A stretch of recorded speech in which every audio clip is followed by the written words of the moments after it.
안녕하십니까, 여러분.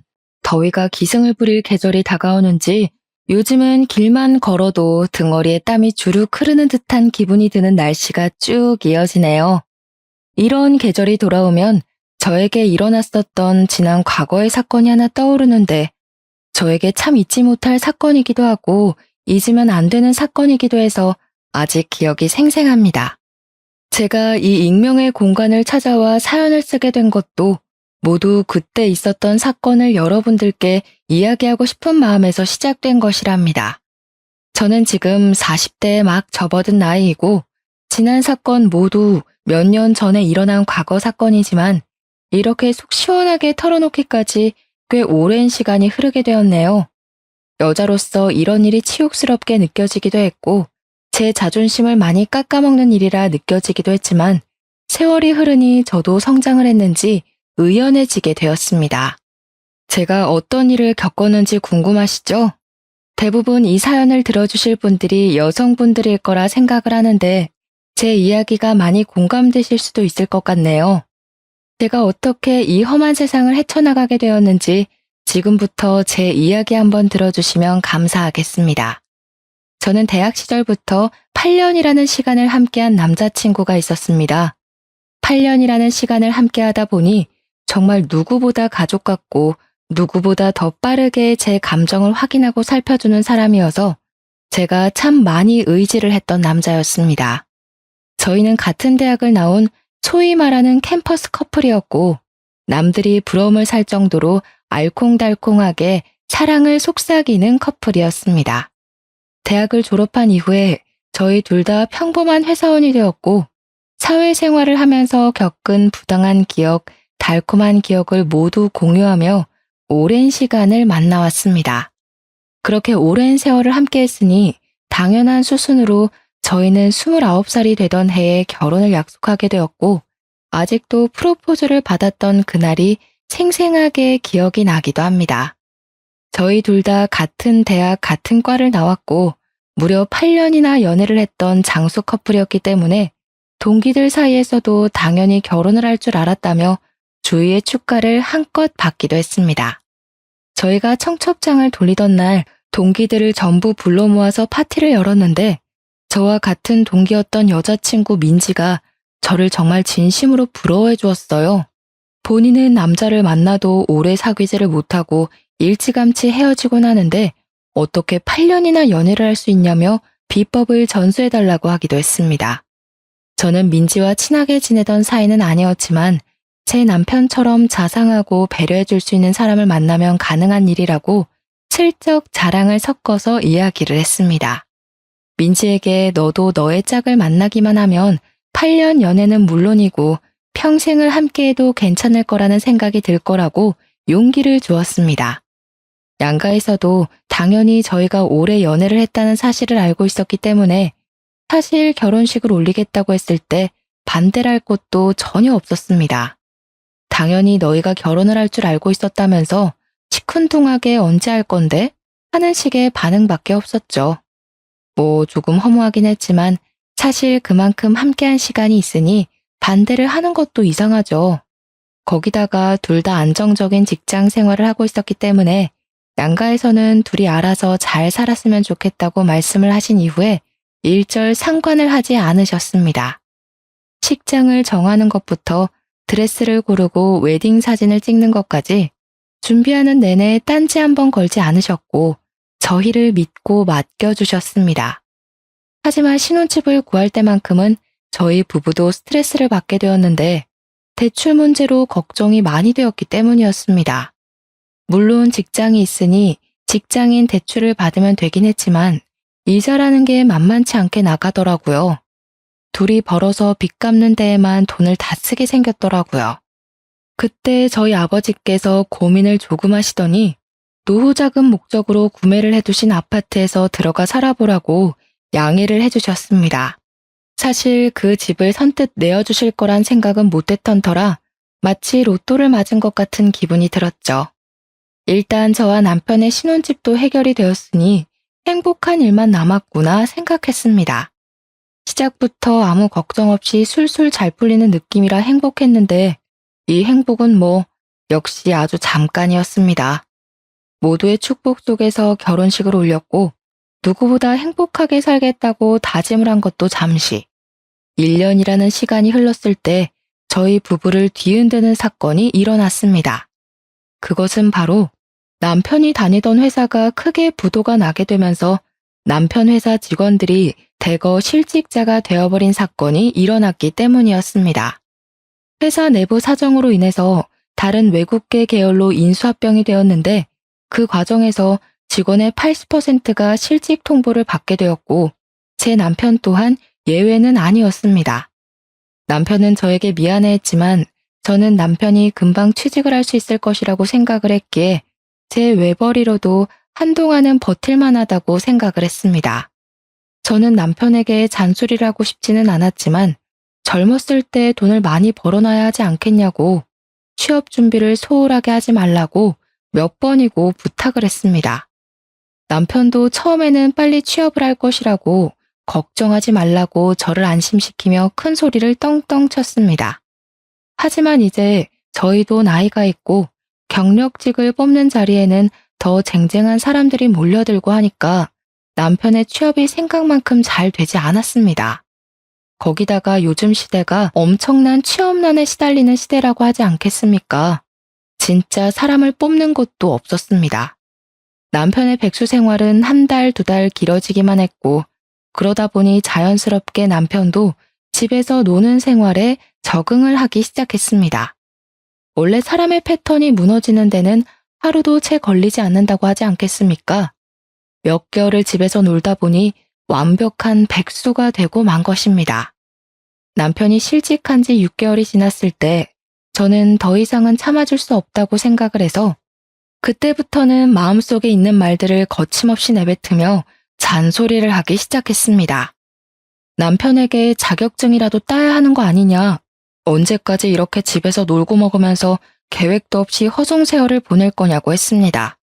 그러자 남편은 시댁에다가 요즘 제가 스트레스를 너무 많이 줘서 사는 게 버거울 정도라는 식으로 일러바친 것이 아니겠습니까? 자기도 노력이라는 것을 나름 하고 있는데 와이프가 그걸 몰라준다면서 우는 소리를 한 거죠. 아니 휴대폰으로 아르바이트 사이트나 보고 있는 게 무슨 노력입니까? 차라리 이력서 같은 거라도 내고 구직 활동을 하거나 아니면 아르바이트라도 하면 제가 이해라도 하겠지만 그것도 아니었습니다. 그랬더니 시모가 저에게 버럭 성질을 내면서 이야기를 하시더라고요. 우리 아들한테 스트레스 좀 그만 줘라. 애가 살이 쏙 빠진 게 마음 아파 죽겠다. 남편 살이 5kg가 넘게 쪘는데요. 그게 뭐 자기가 편해서 찐 거겠어? 마음이 쏙 내려앉았다 뭐 이런 소리지. 앞으로 다 큰일 할 사람이니까 내버려두면 알아서 잘할 거다. 우리 아들이 어릴 때부터 말이야. 속 한 번 썩여본 적 없는 진국 중에 진국이었어. 동네 아줌마들이 다 부러워했다니까. 말도 안 되는 소리를 하면서 남편의 편을 들어주는데 남편은 그 옆에서 자기 엄마가 최고라면서 알랑방귀를 뀌는 것이 아니겠습니까? 도대체 일러바칠 게 따로 있지. 부부간의 대화까지 일러바치면서 얄밉게 구는데 진짜 제 남편이지만 한 대 쥐어박았으면 좋겠다 싶을 정도로 짜증이 나더라고요. 그 이후부터 제가 무슨 잔소리만 하면 시모한테 일러대는데 한두 번은 시모의 남편 편드는 이야기를 들을만 했지만 날이 가면 갈수록 그 정도가 심해지더라고요. 나중에는 시모가 저한테 해도 너무한다면서 남편의 피가 말라야 멈추겠냐고 소리를 버럭 지르는 게 아니겠습니까? 너 우리 아들이 우습니? 연애할 때는 고분고분하게 굴더니 결혼하고 나니까 왜 우리 아들을 못 잡아먹어서 한 달이야?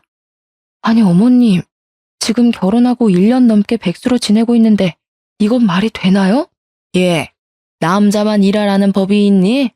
요즘 시대에 남자 여자가 어디 있어? 시모가 눈도 감고 귀도 닫아버리고 이야기를 하니 아예 말이 통하지가 않는데 진짜 이런 게 바로 아들 사랑인가 시짜짓인가 싶어서 저도 미치겠더라고요. 그러던 어느 날 대학 동기들과 모임을 가지게 되었는데 제가 결혼을 한 지 1년이 조금 넘은 상태니까 궁금한 게 많았는지 다들 눈이 반짝반짝 하더라고요. 올해 연애를 하고 결혼을 하니까 어떤 것 같냐고, 잘 지내냐고 물어보면서 동순의 회사, 그러니까 남편의 회사가 외국계 계열로 인수되지 않았냐고 물어보더라고요. 구조 조정이 엄청났다고 들었는데 괜찮은 거냐고 물어보는 동기들에게 정말 한숨만 푹푹 쉬면서 아무런 말도 하지 못했습니다. 그랬더니 동기들도 제 표정을 보고 알만하다는 듯 아무 소리 못하고 눈치만 살피는데 오히려 그런 부분이 저를 더 좀먹게 만드는 것 같은 기분이 들었습니다. 동기들에게 양해를 구하고 오늘은 집에 일찍 들어가 보겠다고 말을 하며 일어나게 되었는데 애들이 약간 동정심이랑 망해서 기분 좋다는 표정이 섞여 있더라고요. 순간 느껴지는 적대감에 어이가 없어서 이런 것들을 친구라고 생각하고 지냈나 싶은 마음이 들고 참 말로 설명할 수 없는 기분이 들었습니다. 원래 남의 불행이 본인의 행복인 사람들이 덜어 존재하기는 하지만 오랜 시간 친했던 친구들이 그럴 줄은 몰랐으니까요. 아무튼 서둘러서 그 자리를 떠나는데 민지 기억하시죠? 저랑 같은 과를 나오기는 했지만 별로 친하지 않았던 그 친구가 저를 따라 나오더라고요. 수정아 하면서 제 이름을 부르더니 할 말이 있다고 하더니 민지가 창업을 했는데 액세서리를 파는 쇼핑몰을 오픈했다고 하는 게 아니겠습니까? 상황이 이런데 설마 물건을 사라고 하는 건가 싶어서 시큰둥하게 그래서 어쩌라는 식으로 물어보았더니 민지가 웃으면서 그러더라고요. 친구 좋다는 게 뭐야? 나 지금 택배 업무랑 잡일을 할 사람을 구하고 있는데 혹시 동수가 시간이 되면 우리 쇼핑몰에서 일할 생각 있냐고 물어봐 줄래? 그 순간 저는 민지의 등 뒤에서 새하얀 빛이 보이는 듯한 기분이 들었습니다. 한마디로 제 구세주나 다름없어 보였죠. 민지네 사업장이 5인 미만 사업장이라 4대 보험의 혜택은 받을 수 없지만 업장이 커지게 되면 당연히 4대 보험까지 넣어주겠다고 하더라고요. 저한테 제가 동수 때문에 힘들어하는 게 너무 눈에 보인다고 남편에게 물어봐주고 하겠다고 하면 바로 출근시켜달라고 했습니다. 저는 집으로 달려와 민지가 했던 이야기를 남편에게 고스란히 전했고 4대 보험이 안 되는 것은 아쉽지만 나중에 해준다고 하더라 하면서 남편을 설득하기 시작했습니다. 언제까지 집에서 놀고 먹을 수만은 없지 않냐. 월급이 많은 편은 아니라도 그거 벌어오면 우리 살림에 훨씬 더 보탬이 될 거라고 남편을 꼬시기 시작했습니다. 남편이 귀가 솔깃한 건지 업장이 어디에 있냐고 물어보더라고요. 저는 민지에게 남편이 궁금해하는 모든 것을 물어봐주고 연결까지 시켜주게 되었습니다. 드디어 남편이 1년 3개월 만에 백수 생활을 청산하고 민지가 운영하는 액세서리 사업장에서 일을 하기 시작했습니다. 남편도 저랑 같은 학교 같은 과이니 민지를 알긴 알았지만 민지랑 친하게 지내던 사이는 아니었습니다. 물론 그건 저도 마찬가지였고요. 대학을 다니던 시절에 민지에게 추문 같은 것이 꽤 많았었는데 애가 여우다 남자를 밝힌다 이런 소문이 퍼다했기 때문이었습니다. 하지만 이제 저희 나이도 30이고 민지가 예쁘장하게 생긴 친구라서 질투심에 그런 소문이 더 붙었을 수도 있다고 생각을 했기에 별 신경을 쓰지 않았습니다. 왜냐면 그 잠깐 동안 민지가 저희 부부에게 보여준 진심이 너무나도 순수했기 때문이었습니다. 남편은 민지의 업장에서 꽤 빠르게 적응을 해 일을 해나가기 시작했고 대충 4개월쯤 흘렀을 때 뜬금없이 저에게 액세서리를 선물로 주는 센스를 보이기도 했습니다. 꽤 비싼 브랜드의 목걸이였는데 남편이 저를 위해 선물을 사왔다는 것도 그렇고 센스 있게 제가 좋아하는 디자인인 것도 그렇고 그냥 너무 예뻤습니다. 남편이 일을 시작한 이후부터 바빠지기는 했지만 오히려 부딪히는 시간이 줄어드니까 사이는 조금 더 좋아진 듯한 느낌이 들기도 했습니다. 남편이랑 함께하는 시간이 소중해지고 좋아져서 이번 일로 인해서 우리 부부의 사이가 더 돈독해졌다고 믿게 되었습니다.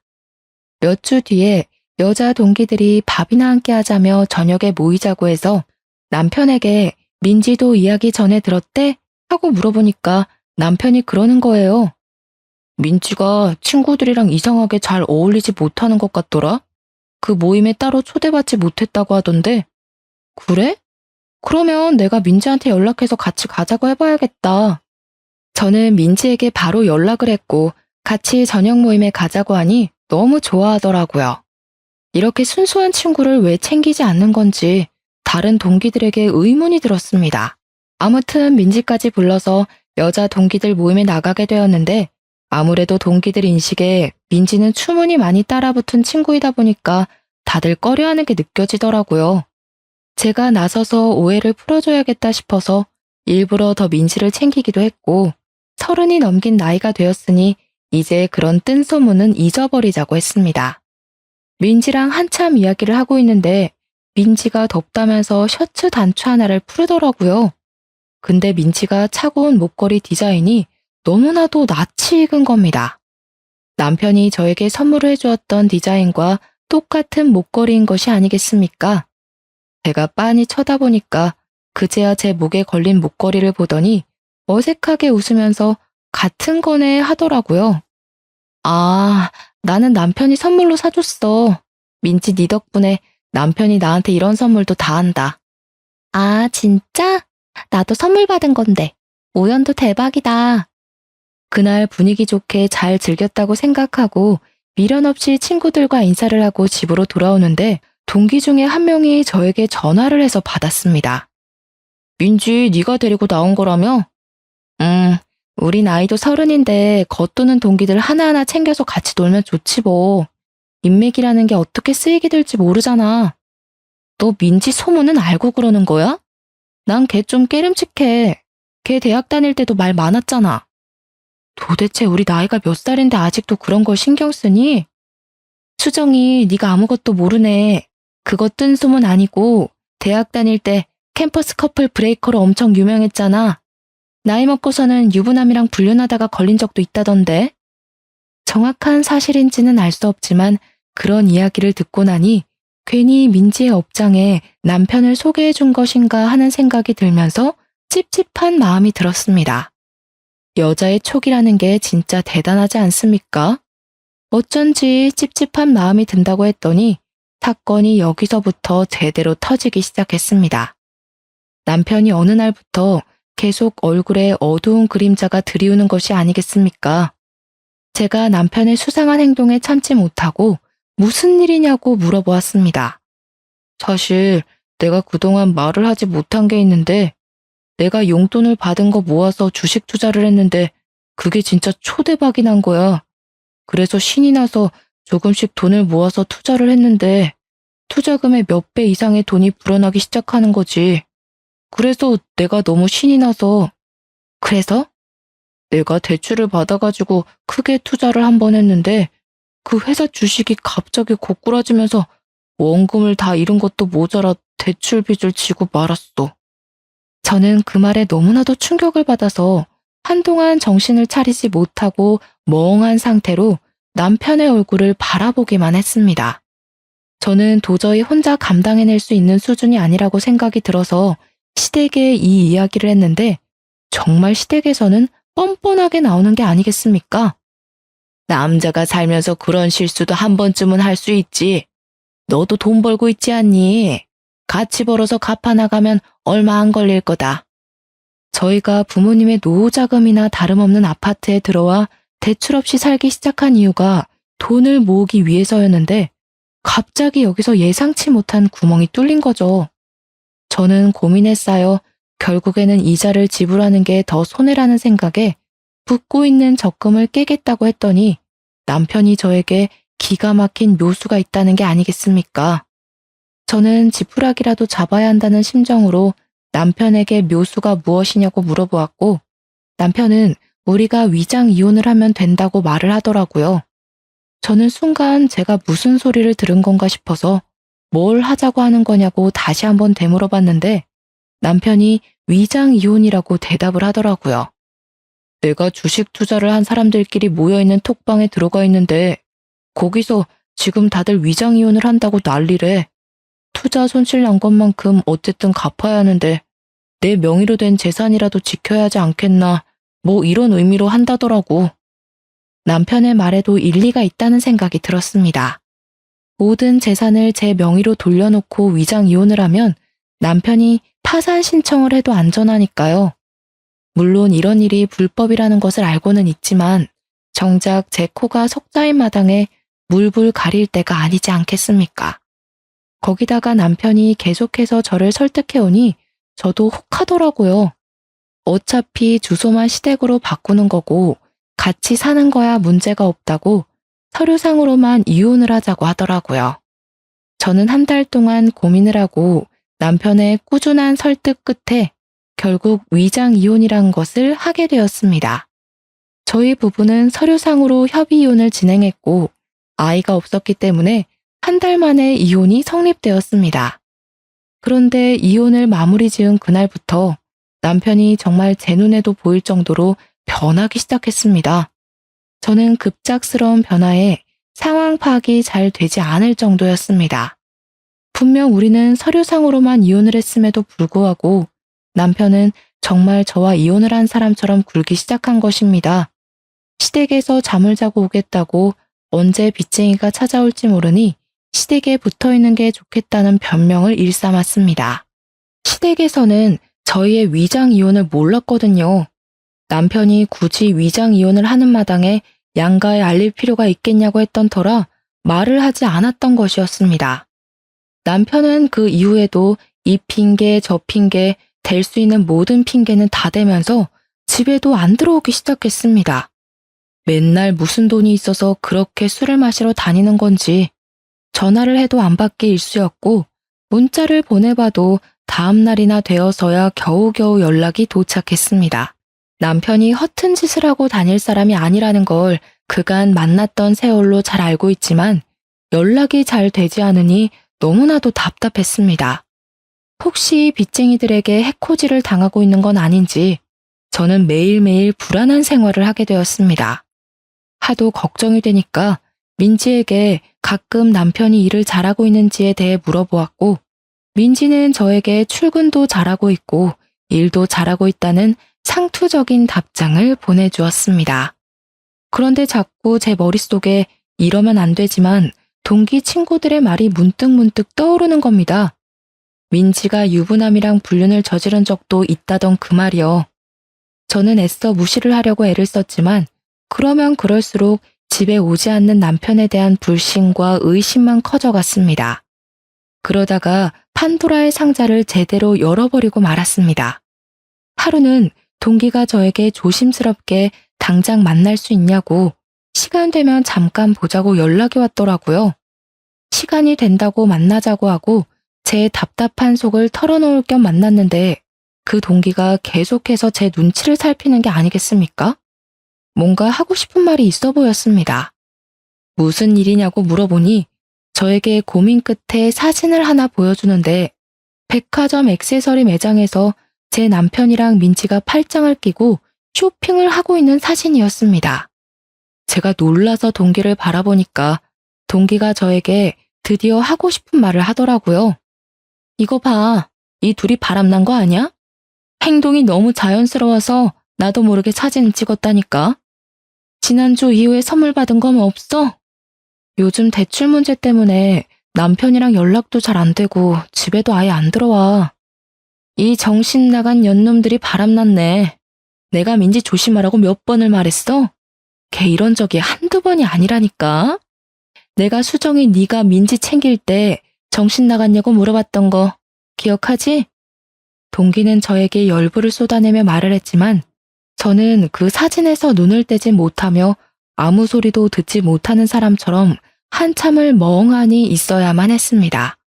그래서 저는 남편을 미행해서 제가 생각하는 것처럼 정말 둘이 바람을 피우는 게 맞는지 확인을 해보기로 결심을 하게 되었습니다.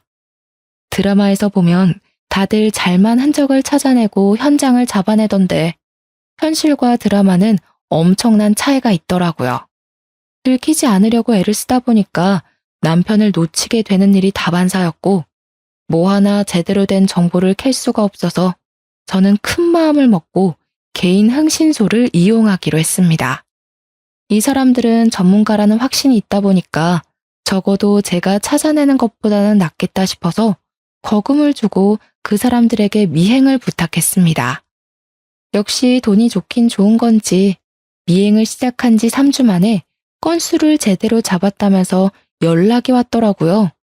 흥신소 사람들이 찍어준 사진은 정말 전문가가 찍었다고 말을 해도 손색이 없을 정도로 완벽했습니다. 둘이 같이 밥을 먹고 술 먹고 같은 차를 타고 같은 집에 들어가고 정말 믿을 수 없던 남편의 불륜 현장 사진을 보고 저는 제 손이 부들부들 떨리는 것을 멈추지도 못하고 그렇게 분노에 휩싸이게 되었습니다. 어떻게 위장 이혼이라는 것을 한 지 5개월 만에 이런 일이 일어나게 된 건지 전 정말 이 두 연놈들의 계략에 넘어갔다는 생각 말고 다른 생각은 안 들더라고요. 하지만 제가 이대로 곱게 보내주면 안 되지 않겠습니까? 누구 좋으라고 제가 그런 짓을 하겠습니까? 이렇게 된 거 돈이라도 제대로 뜯어내야겠다는 생각을 하게 되었습니다. 이미 이혼이 마무리된 상태였기 때문에 위자료나 재산 분할 청구 소송을 할 수 없었거든요. 저는 남편에게 아무것도 모르는 척 연락을 하게 되었고 한참 만에 연락이 된 우리 남편은 저에게 퉁명스럽게 무슨 일 때문에 전화를 하냐고 물어보더라고요. 저는 남편에게 부부 사이에 무슨 용건이 있어야지만 연락을 해야 하는 거냐 말하고 싶었지만 큰 그림을 위해 꾹 참고 큰일이라도 난 듯 연기를 하기 시작했습니다. 여보, 어떡해. 우리가 위장 이혼한 거 우리 부모님은 모르시잖아. 우리 엄마가 갑자기 계단에서 굴렀는데 허리를 다쳐서 뼈 수술을 해야 한대. 근데 허리 수술 엄청 비싼 거 알지?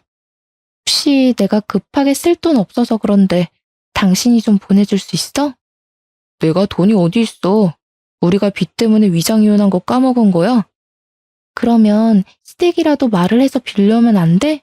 아니면 민지한테 가불이라도 해달라고 하면 안 돼? 내가 민지 찾아가서 물어봐야겠다. 남편은 제가 일부러 민지 이야기를 꺼낸 줄도 모르고 무척이나 당황해하는 게 아니겠습니까? 제가 당장이라도 만나라고 할 것처럼 구니까 한참 고민을 하더니 알겠다고 하더라고요. 알겠어. 그러면 내가 한번 마련을 해볼 테니까 조금만 기다려줄 수 있어? 남편은 1시간 동안 돈을 빌리려고 알아보러 다니기라도 한 것인지 1시간 뒤에 저에게 정확하게 얼마가 필요한 거냐고 물어보았고 저는 일부러 큰 액수를 불렀습니다. 냅다 수술비 2천만 원에 입원을 장기간 하고 재활치료도 해야 하는 입장이니 넉넉하게 3천만 원 정도가 있으면 좋을 것 같다고 말을 했습니다. 제가 협의 이혼을 했으니까 위자료를 못 받지 않았겠습니까? 제가 법정 위자료를 찾아보니까 대충 3천만 원 받으면 많이 받은 거라고 하더라고요. 특히 불륜으로 인해 유책 배우자에게 위자료를 받을 경우 그 정도 받을 수 있다고 해서 3천만 원을 부른 것이었습니다. 그랬더니 남편이 2시간 뒤에 제 통장으로 정말 3천만 원이라는 돈을 보낸 게 아니겠습니까? 남편이 순순히 보내주니까 돈을 더 뜯어내도 되겠다는 마음이 들더라고요. 저는 흥신소에서 물어다 준 둘의 불륜 사진을 차곡차곡 정리를 해서 터트릴 준비를 했습니다. 그리고 한 2주일이라는 시간이 더 지난 다음에 남편에게 다시 한번 말을 했습니다. 우리 엄마가 수술을 한 번 더 해야 한다고 하는데 이번에도 구해다 줄 수 있어? 아니, 수술비가 네 집 개 이름이야? 더 빌릴 곳도 없어. 그래? 우리 그럼 그냥 다시 합치자. 그게 무슨 소리야? 나 솔직히 내 이름으로 빚 얻는 거 불안해. 당신이랑 같이 갚는다는 든든한 보호막이라도 있어야 내가 버티면서 살 수 있을 것 같아. 당신도 혼자 대출 빚 가진 거 불안하지 않아? 우리 같이 살면서 둘이 갚자 그냥, 응? 다시 혼인신고하자. 저는 말도 안 되는 소리를 하면서 남편에게 혼인신고를 다시 하자고 졸랐습니다. 하지만 남편이 제 말을 들어줄 리가 없지 않겠습니까? 민지랑 바람을 피우고 있는데 저랑 왜 혼인신고를 하고 싶겠어요? 자기가 다시 알아보고 돈을 빌려오겠다고 하더라고요. 다음날 남편이 저에게 1,500만 원의 돈을 보내왔길래 저는 정신 나간 듯이 웃어젖혔습니다. 이거면 충분하겠지? 한 500만 원 정도는 더 필요할 것 같은데. 야, 너는 모아둔 돈도 하나 없어? 도대체 여태 직장 생활하면서 돈을 다 어디에다가 쓴 거야? 나는 적어도 당신처럼 빚은 안 만들었잖아. 아무튼 500만 원 더 못 구해? 그럼 어떡해. 우리 그냥 다시 합치자니까. 나 불안해. 수술 못해서 우리 엄마 큰일 나면 사이가 와서 돕고 해야 할 거 아니야. 500만 원 더 구해와. 남편은 결국 제 억지 논리를 이기지 못하고 추가로 500만 원을 더 보내왔습니다. 제 통장에 찍힌 5천만 원이라는 돈을 보니까 마음이 엄청나게 든든해지더라고요. 저는 이제 마지막을 장식하기 위해서 모든 걸 다 터뜨리기로 마음을 먹었습니다. 당연히 모든 사람들이 알 수 있을 만큼 크게 쪽팔림을 주면서 불륜 사실을 폭로하고 싶었는데 대학 동기들 몇 명에게 말을 하니 너도 나도 도와주겠다고 하는 게 아니겠습니까? 정말 친한 동기 몇 명끼리 모여서 계획을 짜다가 기가 막힌 것을 알아냈습니다. 동문회 연말 모임이 코앞으로 다가왔다는 사실을 말입니다.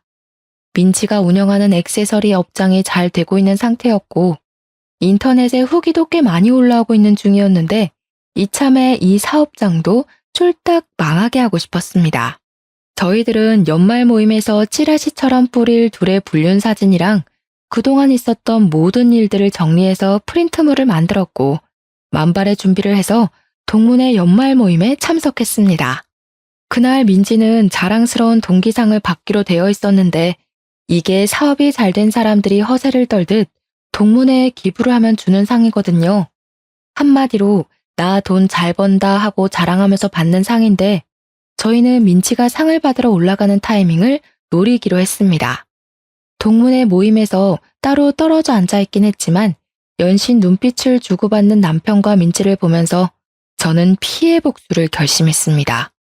드디어 민지가 호명이 되어 상을 받으러 올라갔고 그 순간 저는 단상으로 성큼성큼 올라가 상을 수상하는 민지의 옆에서 프린트물을 뿌려댔습니다. 우리 여자 동기들은 각각 테이블을 돌면서 저 대신에 그 프린트물을 사람들에게 하나하나 전해주기 시작했습니다. 동문회에 온 선배, 후배, 교수님들 모두 할 것 없이 그 불륜 행각이 담긴 사진들을 보게 되었고 사람들은 충격적인 사실에 웅성웅성거리며 민지와 남편을 보더라고요. 아무래도 남편과 민지를 아는 사람들이 꽤 있었고 저랑 8년이란 세월을 연애했다는 것도 대부분 알고 있었던 사람들이니 충격이 컸을 법도 했습니다. 남편과 민지를 이상한 눈으로 바라보는 사람들이 늘어나자 그 둘은 얼굴이 사색이 되어서 발버둥을 치기 시작했습니다. 당연히 민지와 남편은 오해가 있는 거라면서 그런 사이가 아니라고 난리를 치며 가까운 테이블부터 돌면서 오해라고 아니라고 소리를 쳤습니다. 하지만 사람들이 모두 의심의 눈초리로 그 둘을 바라보자 남편은 저에게 다가와 제정신이냐고 이미 이혼한 사이인데 이게 무슨 짓이냐고 큰 소리를 치더라고요. 나 너랑 이혼하고 민지 만난 거야. 당당하게 이혼까지 했는데 우리 사이가 왜 불륜이야? 나는 불륜 아니야. 너 집착이 너무 심한 거 아니냐? 저는 그 말에 남편의 뺨을 연달아 3차례나 갈겨버렸습니다. 그러자 장내가 집중되면서 아무런 소리도 나지 않고 조용해졌습니다. 너랑 나랑 아직 이혼 완료인 거 아닌 거 알지? 그게 무슨 소리야? 이혼이 완료가 뭐? 우리 재판까지 다 했잖아. 나도 그런 줄 알았지. 사실 저도 몰랐었던 사실인데 이혼을 하고 나면 이혼 확정 신고를 구청에다 제출을 해야 했습니다. 남편과 저는 둘 다 잘 모르고 대충 협의 이혼으로 위장 이혼을 했었죠. 구청에 가서 그 이혼 확정 신고라는 것을 남편과 같이 했어야 했는데 둘 다 그걸 몰라서 안 했던 것입니다. 시간이 지나고 나서 저에게 확정 신고를 하지 않았다고 벌금 고지서가 날아와서야 알게 된 사실이었습니다. 한마디로 서류상으로는 저희 부부가 아직 이혼이 되지 않았던 것이었습니다. 저는 이 사실을 마지막으로 밝히며 통쾌하게 깔깔거리면서 웃었고 남편과 민지는 사색이 되어서 입을 떡 벌린 채 한동안 말을 잇지 못하더라고요. 그럼 우리가 아직도 부부란 말이야, 지금? 아쉽게도 우리가 아직 부부네. 이 증거들 모두 재판에서 유리하게 작용하겠지? 위자료나 단단히 준비해. 내가 너한테 준 장모님 수술비 있잖아. 그 돈이면 위자료 받은 셈 치고도 충분한 걸로 아는데. 무슨 소리라는 거야. 그거 우리 엄마 수술비 준 거잖아. 부부 사이에 당연히 줄 수 있는 돈이지. 위자료는 번외편이니까 따로 준비하도록 해. 내가 대출 받아서 5천만 원이나 해줬으면 그거 먹고 떨어지면 되지. 너는 우리 사이를 방해하고 싶니? 민지는 부들부들 떨면서 마치 제가 가해자라도 된 것처럼 포장을 하며 이야기를 하더라고요. 남편이 주식으로 인해 쫄딱 망해서 빚까지 있는 것도 모자라 민지까지 저에게 돈을 주려고 대출을 받았다고 이야기하는 게 어쩜 이리 고소하던지. 저는 민지와 남편에게 보란듯이 깔깔거리면서 너네가 빚을 졌던 어쨌든 내가 알 바는 아니라고 불륜 남녀의 비참한 최후라고 생각하라고 말을 하고 집으로 돌아왔습니다. 저는 저를 도와준 동기들에게 진심으로 고마움을 전했는데 동기들은 이대로 끝내기에는 아쉽다고 민지의 쇼핑몰에 테러를 하자고 하더라고요. 내가 SNS 스타인 거 알고 있지? 우리 딸 육아일기로 엄청난 팬들을 보유하고 있잖아. 자, 내가 SNS에 제대로 한번 올려줄게. 동기 친구 하나가 인터넷에서 영향력이 꽤 있는 유명인인데 쇼핑몰이 특정은 되나 누구인지는 아리송하게 SNS에 불륜 폭로 글을 올려주었습니다. 쇼핑몰 사장이랑 직원이랑 불륜 관계인데 그 직원 부인이 자기 절친이라고 글을 올려두니 정말 댓글이 정말 터지게 달리더라고요. 당연히 제 동기의 SNS를 구독하고 있는 사람들이 신상 정보를 하나둘 캐기 시작했고 곧 민진의 쇼핑몰에는 악성 댓글이 달리기 시작했습니다. 구매 후기에도 온통 불륜녀 투성이고 인터넷에 검색하면 자동 완성 기능에 땡땡 액세서리 불륜녀가 뜰 정도로 인터넷에서 화제가 되었습니다. 동문회 그 사건이 있었던 이후 딱 3개월이 지나서 민진의 쇼핑몰은 완전히 망해버리고 말았습니다. 저는 남편과 제대로 이혼을 다시 한번 하기 위해 이혼 소송을 걸게 되었고 위자료까지 받아내겠다는 일념으로 3천만 원을 청구했습니다. 남편이 이미 투자 실패로 인한 빚이 있고 민지도 저에게 5천만 원을 주느라 빚이 생긴 마당에 위자료 3천만 원까지 청구를 하니 시댁은 난리가 났습니다. 너네가 벌써 10수년을 함께한 사이인데 한 번만 눈 딱 감고 용서를 해줄 수는 없겠니? 우리 집안의 며느리는 너 하나뿐이다. 그동안 계속 저를 은근히 구박해온 시모가 깨갱하고 숙이면서 이야기를 하는데 고소한 마음이 들면서도 어이가 없더라고요. 저는 저 인간이랑 다시 합치고 뭐고 할 생각 전혀 없거든요. 돈이나 마련해 두세요. 민지와 남편도 저를 찾아와서 무릎을 꿇고 정말 사정사정을 했습니다. 사업장이 망한 데다가 갚아야 할 부자재 거래 대금도 있고 빚도 생겼다고 하면서 자기들이 사죄를 하겠다고 한 번만 용서를 해달라고 손이 발이 되게 빌었습니다. 저는 이참에 마지막 장식을 해야겠다는 아이디어가 떠올랐고 그들에게 물어보았습니다. 그럼 내가 너네 둘 헤어지라고 하면 헤어질 거야? 그러면 너네 둘이 서로 뺨 때리고 싸워봐.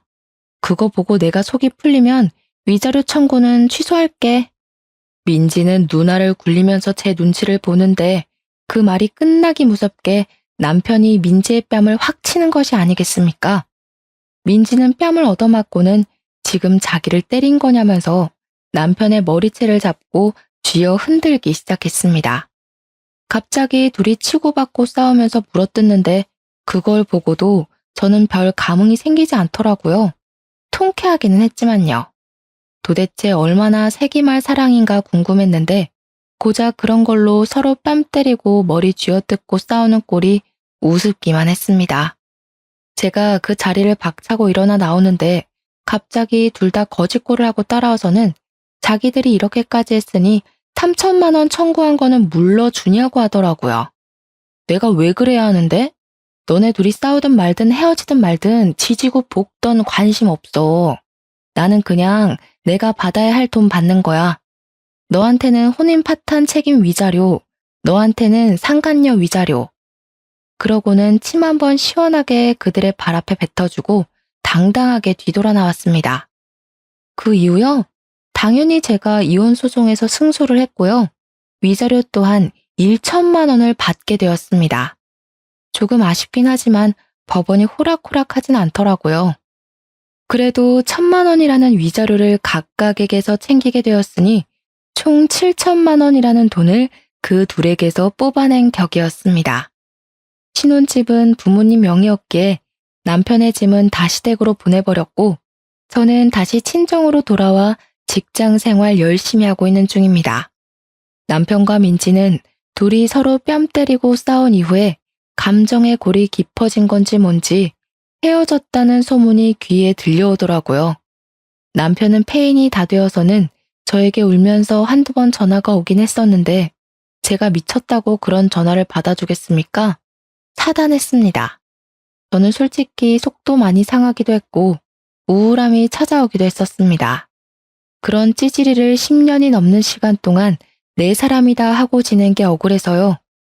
이 마음을 훌훌 털기 위해서 저는 마음치료소에서 상담을 받기도 하고 새로운 취미를 하나 가져보라고 해서 테니스까지 시작을 했습니다. 몸을 안 쓰다가 쓰려고 하니까 삐걱거리기도 하고 멍도 들고 힘이 들긴 한데 운동하면 막 아드레날린이 샘솟는 기분이더라고요. 우리 부모님께서도 저에게 고생 많았다고 잘 대처한 거라고 해주셔서 지금은 진짜 마음 다 털고 행복한 생각만 하면서 살고 있습니다. 몇 년이 지난 지금 저는 여전히 대학 동기들과 잘 지내고 있고 남편이랑 민지는 얼굴도 들이밀지 못하고 쥐 죽은 듯이 산다고 하더라고요. 이래서 남의 마음에 상처를 주고 뒤통수를 치면 안 된다는 걸 다시 한번 깨달았습니다. 결국 자기들에게 부메랑이 되어서 돌아오지 않겠습니까?